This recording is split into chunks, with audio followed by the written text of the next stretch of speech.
आपसे ये पूछना चाहूंगा कि पूरे मिलिट्री टेन्योर में सबसे फिजिकली चैलेंजिंग मोमेंट क्या थी और सबसे इमोशनली चैलेंजिंग मोमेंट क्या थी, और क्या वो एक ही मोमेंट थी? मिलिट्री में आम लोग ये सोचते हैं कि फिजिकल फिटनेस जो है, खास करके कमांडर्स में या ऑफिसर्स में, फिजिकल फिटनेस जो है वो उसका बहुत ज़्यादा महत्व है। अभी भी जो लड़के जो ट्रेनिंग कर रहे हैं, जहाँ कोचिंग कर रहे हैं, जहाँ तैयारी कर रहे हैं ज्वाइन करने के लिए, उनका भागदौड़ पे बहुत जोर है, वो एक हिस्सा है। लेकिन ऑफिसर के लिए जो मेंटल टफनेस है वो बहुत अहम रखती है, क्योंकि ऑफिसर को ख़राब से ख़राब सिचुएशन में, जब अपनी कैजुअल्टी हुई है, जब आपका नुकसान हो रहा है, उस हालात के अंदर अपने दिलो दिमाग के ऊपर काबू रख के सही निर्णय लेके आगे की कार्रवाई करना। और जो आपने बोला सबसे टफ मोमेंट आपके लिए? मेरे लिए, एक कमांडो कोर्स है हमारा इंडियन आर्मी का, वो 33 दिन का कोर्स है, और उसमें आपको ये पता ही नहीं लगता कि आप कहाँ पर हो इस दुनिया में। इससे ज़्यादा टफ, फिजिकली टफ 33 दिन मैंने अपनी ज़िंदगी में नहीं देखे। ये आपने 80s में किया? ये मैंने 84 में किया था। वाओ। तो मतलब आई कांट इमेजिन कि अभी ऑलमोस्ट 40 साल बाद वो कोर्स में क्या होता होगा। वो कोर्स में आप पूरा अपना वजन 30-35 किलो का पिट्ठू, राइफल, बड़े बूट लेके 10 kilometre, 20 kilometre, 30 kilometre, 40 kilometre against time, वो तो एक फिजिकल है। उसके अलावा आपको जंगल में छोड़ देते हैं कि अभी आप प्रिजनर ऑफ वॉर थे, छूट गए, अभी आप चलो फलानी जगह पहुंचो, कोई मैप नहीं है, कोई कुछ नहीं है, कुछ खाने को नहीं है, और आपको मालूम भी नहीं है, अलग से इलाका है, नीचे बेलगाम के पास में एरिया है, भाषा भी समझ नहीं आती अनलेस आप लोकल हो। तो ये एक बहुत फिजिकली टफ कोर्स है। लेकिन मैं ये मानता हूँ कि वो कोर्स करने के बाद मैं फिजिकली टफ नहीं हुआ, मैं मेंटली टफ हुआ। मैंने ज़िंदगी में कभी 40 किलोमीटर उतनी स्पीड से दौड़ा नहीं था, मैं पिट्ठू लेकर के 30 किलोमीटर का वजन, राइफल। तो मेरे को ये लगता था कि शायद मैं नहीं कर पाऊँगा, लेकिन जब मैंने कर लिया तो मेरे दिमाग में ये बात आई कि ये तो मैं कर सकता हूँ, इसका मतलब मैं मेंटली टफ हुआ। फिर जब मैं कंपनी के साथ था या प्लेटून के साथ था, फिर मैं कभी भी ये हुक्म देने से घबराता नहीं था कि ये पहाड़ चढ़ना है, एक्सरसाइज में हो या किसी भी कॉम्बैट सिचुएशन में हो, क्योंकि मुझे मालूम था मैं कर लूँगा। उससे क्या हुआ, मेरी फिजिकल फिटनेस ने मुझे मेंटल टफ बनाया, मेंटली टफ बनाया और इमोशनली टफ। और दूसरा क्या होता है, जो इमोशनल एस्पेक्ट आपने बोला, फौजी देखने के लिए ना आपको लगता है कि बहुत टफ है, बहुत स्ट्रॉन्ग है, बड़ा बुलंद आवाज़ में बात करता है, लेकिन दिल से फौजी बहुत एक इमोशनल है। क्यों इमोशनल है? क्योंकि वो उसके परिवार उससे दूर है, एक अलग माहौल में रहता है, जहाँ पे जो दोस्त हैं, जैसे सिविल में अगर आप किसी ऑफिस में काम करते हो तो आपको ये लगता है कि यार ये बंदा जो है मेरे से अच्छा कर रहा है, इसने कंपनी का ज़्यादा फ़ायदा कर दिया है, इसको तो जो CEO है या बॉस है इसको लाइक करता नहीं करता। हमारे यहाँ पे ये होता है कि इस बंदे ने मेरी जान बचाई या मैंने इसकी जान बचाई। हमारा जो नाप तोल है ना, वो ज़िंदगी मौत से है। हमारे नाप तोल में पैसे की कोई जगह नहीं। तो इसलिए जो इमोशनल कंटेंट है हमारे बिहेवियर में बहुत ज़्यादा है, बहुत ज़्यादा। क्योंकि कई बार तो ये हुआ, मेरे साथ हुआ है, आपके सामने गोली लगती है, आपके सामने लड़का जो खून निकल रहा है, और उसको आपने देखना है, और आगे जो लड़ाई की कार्रवाई चल रही है उसके ऊपर भी ध्यान देना है ताकि और कैजुअल्टी नहीं। तो ये इमोशनल एस्पेक्ट, फिजिकल एस्पेक्ट, इन सबसे ज़रूरी है जो मेंटल टफनेस, खास करके कमांडर, और वो किसी भी रैंक में हो। कमांडर कभी भी सिचुएशन से घबरा करके गलत डिसीजन नहीं ले सकता। आपको लगता है pain is in the mind? या pain is in the mind, absolutely. दर्द दिमाग में है। अगर दर्द, बेइज्जती और सर्दी जितना महसूस करते हो ना, उतनी लगती है। एक स्टेज के बाद में है ना, दर्द दवाई बन जाती है। मतलब फिर आप चाहे वो इमोशनल पेन हो, चाहे मेंटल, चाहे फिजिकल, जो भी हो, लेकिन उसके लिए फिर आपको खुद को तैयार रहना पड़ता है। मतलब आपको ना, मतलब उसको सहना पड़ता है। जो सहने की क्षमता अगर आपने तैयार कर ली ना, कि दर्द हो रहा है फिर भी आप लगे हुए हो काम में, तो फिर दर्द है ना, मतलब फिर दर्द आपको पावर देता है, फिर मज़ा नहीं आता बिना दर्द के। मतलब आपसे एक गहरा सवाल पूछ लूँ सर? जी। क्या आपके अंदर अभी इमोशनल पेन है? सिर्फ जो मेरे साथी जो शहीद हुए हैं उनकी फैमिलीज़ के लिए यस है, रहेगा। जब तक ज़िंदा हैं वो रहेगा, कि वो बस इसलिए दुख लगता है कि उस माँ की तो कोई गलती नहीं थी कि उसने अपने जीते जी अपना बेटा अपने सामने खो दिया, या उन बच्चों की तो कोई गलती नहीं है कि उनको अपने बाप का जो मिलनी चाहिए एक पूरी ज़िंदगी में यंग एज में, जैसे आप मैं हमें हमारे फादर ने गाइड किया लाइफ में, जब हम संघर्ष कर रहे थे यंग एज में क्या सही है क्या गलत है, कोई हाथ पकड़ने वाला होता है, तो उनके फादर का जो साया था उनके सिर से चला गया, या वो बहन जिसने भाई खोया, या वो बहन जिसने अपना पति खोया यंग एज में, तो मतलब उस एज में अपने लाइफ पार्टनर को खोना, मतलब वो पेन शायद उनको हमसे ज़्यादा है। तो ये एक थोड़ा सा इमोशनल दर्द है। आप इस दर्द को मतलब जाने क्यों नहीं देते? मैं इस दर्द को ना थोड़ा सा, इस दर्द से मैं एनर्जी लेके मैं इसको एक चैनलाइज करने की कोशिश कर रहा हूँ। मैं जब डॉक्टर कलाम के साथ जब था थोड़े टाइम के लिए, तो मैंने उनके साथ ये शेयर किया था कि ऐसा ऐसा है, उनको पता था कि ये है, एंड डॉक्टर कलाम का मानना था कि इमोशनल होना बहुत ज़रूरी है। अगर आप इमोशनल नहीं हो तो फिर पत्थर हो जाते हो। ज़रूरी नहीं हर चीज़ के लिए इमोशनल हो, लेकिन जेन्युइन जो चीज़ें हैं, जैसे आज आप मैं हर हिंदुस्तानी तिरंगे के लिए थोड़ा सा इमोशनल है। अगर आपके मेरे किसी के सामने अगर तिरंगे की कोई तौहीन कर रहा हो तो हमें डेफिनेटली अंदर एक भावनाएं, एक गुस्सा, एक क्रोध या इमोशंस आएंगे। तो जेन्युइन चीज़ों के लिए आपके दिल में, आपके जहन में इमोशन होना ज़रूरी है, होना भी चाहिए। वो आपको एक बैलेंस भी करता है एज ए ह्यूमन बीइंग। तो जो ये आपने कहा ये दर्द क्यों नहीं जाने देते, तो मैं इस दर्द की दवा बनाने में लगा हूँ।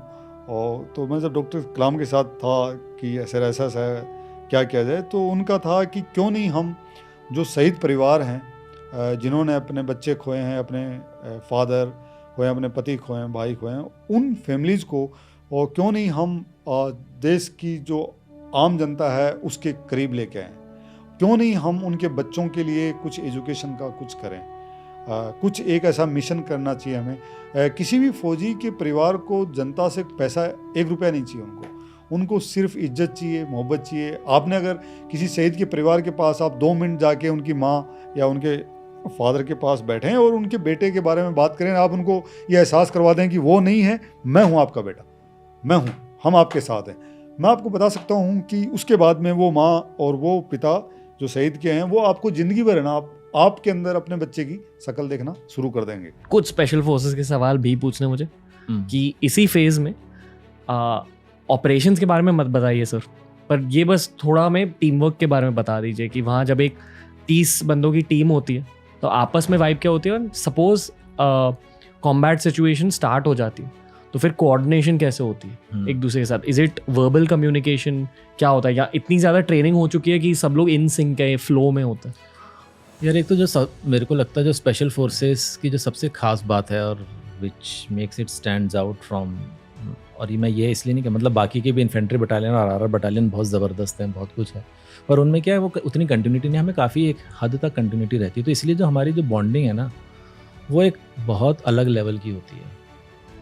तो जो जैसे जनरली अफसरों के अफसर ही अच्छे दोस्त होते हैं, हमारे तो बंदे भी उतने अच्छे दोस्त हैं। तो वहाँ पे जो, और वो जो एक फेथ होता है ना, मेरे को हमेशा से लगता है कि जनरल एक लाइफ में भी ना, to love someone is very easy, to trust someone is very difficult. मतलब कोई ये बोले कि, मतलब मेरे को लगता है कि कोई जो रियल कॉम्प्लीमेंट है ना वो आई लव यू किसी का बोलना नहीं है, पर आई ट्रस्ट यू जो अगर कोई बोलता है ना, वो उससे बड़ा कोई कॉम्प्लीमेंट नहीं है।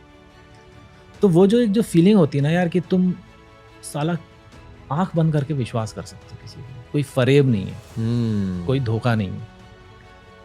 किसी ने कसम नहीं खाई है, यहाँ साले आग के आसपास बैठ के लोग कसम खाते हैं कि 7 जन्म साथ रहेंगे और साले 1 साल साथ नहीं रहते हैं। वहाँ किसी ने कसम नहीं खाई है, पर वो बंदा तुम्हारे लिए मरेगा और वो सोचेगा नहीं। तो वो जो चीज़ें हैं ना यार, वो और फौज, इसीलिए मैं बोलता हूँ यार ये जो 4-4, 5-5 साल की तुम जो स्कीमें निकाल रहे हो ना यार, फौज के लिए नहीं है, क्योंकि ये एक पैशन, एक जुनून है यार, ये एक भाव है और उस भाव को डेवलप होने में टाइम लगता है। आप किसी पे क्यों ट्रस्ट करोगे? क्योंकि आपने देखा है यार उसको शिट में, वो आपके साथ चला है, आप उसके साथ रहे हो, आपने जांचे परखे हैं, तो इसीलिए वो कॉन्फिडेंस है। इसलिए नहीं कि यार उसने ड्रेस पहन ली है और उसको हथियार पकड़ा दिया है 4 बार फायरिंग रेंज पे फायर करके, वो इसीलिए नहीं मेरे साथ चलेगा, इसलिए नहीं वो मेरे लिए मरेगा, नहीं मरेगा यार, मेरे को पता है। इसीलिए ऑपरेशन में भी जो नए बंदे होते हैं ना, उनके साथ एक एक्सपीरियंस बंदे को रखा जाता है कि भाई इसको देखना, इसको सिखाना, वो देखे। और जो विश्वास आता है वो तो बहुत बाद में आता है यार। और फौज में इट इज़ अ गिवन, क्योंकि यार मैं इसीलिए मैं बोल रहा हूँ कंटिन्यूटी इतनी ज़रूरी है। मैं तो 2 साल की नौकरी में गया हूँ ना यार स्पेशल फोर्सेज में, मेरे पर वो क्यों विश्वास करेंगे, क्या उन्होंने देखा है मेरे बारे में जो कुछ है। पर यार वो जो बंदे हैं जो चल रहे हैं, और कई बार तो तुम साले 2 साल की नौकरी and you are all alone, क्योंकि अफसर है ही नहीं इतने। वो सारे ऑपरेशन जो लीड कर रहे हैं या जो बता रहे हैं, वो तो बंदे और जवान भी उतने ही है ना। हमने कोई देश प्रेम का और उसका ठेका थोड़ी लेके रखा हो यार, उन बंदों में भी उतने जज्बा और जोश और जुनून है। तो यार वो जो फीलिंग होती है कि लंगर में खाना बन रहा है, वहीं बैठ के खा रहे हैं, साला तड़का चल रहा है, बातें चल रही हैं, दारू चल रही है, एक सक्सेसफुल ऑपरेशन के बाद हो तो अलग ही वाइब होती है यार। मतलब वो जो हाई होता है वो एक अलग चीज़ होती है। उसके बाद साली पूरी रात दारू चलती, मज़े चल रहे हैं, मतलब वो जो यादें हैं, और कई लोग नहीं भी रहे हैं यार उन चीज़ों में। और हमको तो बहुत लकी बोलना भी ठीक नहीं है। मैंने एक बहुत मतलब समटाइम्स एक वर्ल्ड वॉर 1 में कि एक बंदे ने लिखा था कि sometimes you feel guilty to be alive, so many man better than you have left and but you are still alive. तो यार ये जो भाव आते हैं, जो फीलिंग आती है तुम, और मेरे को ये लगता है कि तुम बाकी सब कुछ कर सकते हो, तुम एडवेंचर कर सकते हो। फौज का तुमको लगता नहीं कि एडवेंचरस लाइफ है, ठीक है यार, आजकल फायरिंग रेंजेस बन जाएंगी, वो वेपन फायर कर सकते हो आप फ्री फॉल कर सकते हो, आप डीप सी डाइविंग कर सकते हो, और आप उस चीज़ को महसूस नहीं कर सकते, है ना। आप उस कामराडरी को नहीं महसूस कर सकते, आप उस जज्बे को नहीं महसूस कर सकते। और वो जज्बा एक साथ रह के, एक साथ इतने टाइम बुरी चीज़ें देख के बनता है, वो पैशन तब बनता है। एक तो आर्मी में ट्रेनिंग के दौरान आप अपने कोर्समेट्स के साथ हैं, पलटन में अपने जवानों के साथ हैं, और आर्मी का कुछ रहने का माहौल ऐसा है कि ये 9 to 5 जॉब तो है नहीं। तो अगर आप किसी कंटोनमेंट में हैं तो तकरीबन पूरे ही टाइम आप अपने जवानों के साथ, अपने टीम के साथ, अपने लोगों के साथ हैं। और उसके बाद अगर आप किसी ऑपरेशन में या हादसे में भी, कई बार हादसे हो जाते हैं, जैसे सियाचिन में कभी ग्लेशियर का अवलांच हो गया, या कोई क्रेवास में गिर गया, या टैंक जब लोडिंग हो रही है तो टैंक के लोडिंग के टाइम पे टैंक गिर गया, कई हादसे, माइन ले करते वक्त माइन ब्लास्ट हो जाते हैं, फायरिंग के टाइम पे हादसे हो जाते हैं। तो it may not be necessarily an operation but rescue. कितनी बार हमारे जवान जो लैंडस्लाइड, अर्थक्वेक, फ्लड रेस्क्यू के लिए जाते हैं, वो खुद उस रेस्क्यू अटेम्प्ट में घायल हो सकते हैं, मर सकते हैं। तो इन किसी भी हालात में अगर आपको अपना एक blood brother, band of brothers में से एक या तो घायल हो जाता है, या वो जो इमोशन है वो एक एक्चुअल ब्रदर के लॉस की इमोशन है। It is not a colleague, it's not a work colleague, वो फैमिली जैसे, it is family. Because you actually अगर आप हिसाब लगाओ तो एक जवान नॉर्मली जो मान लीजिए 19-20 साल की उम्र में फ़ौज में भर्ती होता है, और मान लो 20 या 25 साल काम करेगा, वो 20 सालों में वो अपने घर 2 महीने की एनुअल लीव मिलती है और 20 दिन की कैजुअल लीव ऑथराइज है। आजकल के माहौल में पूरी छुट्टी कभी मिलती नहीं है, लेकिन मान लो अगर उसको पूरी 80 दिन की भी छुट्टी मिलती हो हर साल, 80 दिन 365 दिनों में से वो अपने गांव जाएगा, और बाकी 208 दिन वो अपने यूनिट में रहेगा। तो अगर आप 20 साल का कैलकुलेशन करोगे, आपको पता लगेगा उसका एक्चुअल घर कहाँ है, जहाँ वो अपने लाइफ के जो प्राइम ईयर्स हैं वो उसने कहाँ बिताए हैं। और फिर आपको अंदाज़ा होगा कि उसका ये घर है, वो परिवार है, वो भी एक घर है, लेकिन उसका मेन घर जहाँ पे वो अपना सारा वक्त बिता रहा है, जहाँ पे वो हर किस्म का अपना इमोशन जो डिस्प्ले कर रहा है, अपना उसका जो बड़ी है, वो जानता है कि ये इसके क्या दिक्कत हैं, इसके फैमिली में क्या प्रॉब्लम है, फाइनेंशियल प्रॉब्लम क्या है।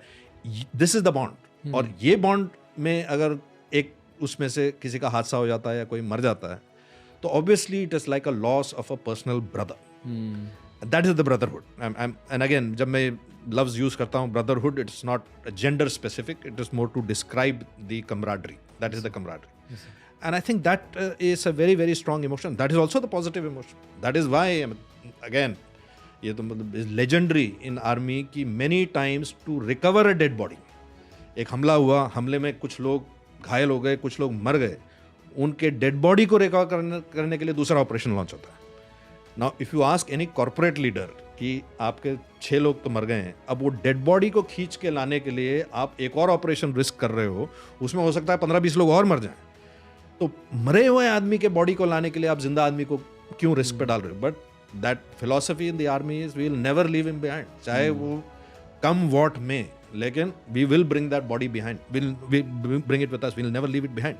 तो दिस इज द फिलॉसफी जो एक जवान को वो एक हौसला देती है कि चाहे कुछ भी हो जाए, चाहे मैं जख्मी हो जाऊं, चाहे मैं मर जाऊं, लेकिन मेरे को मेरे घर तक पहुंचा दिया जाएगा। तो I think that is the camaraderie on which it is built, and of course whenever that breaks there is also a lot of emotion.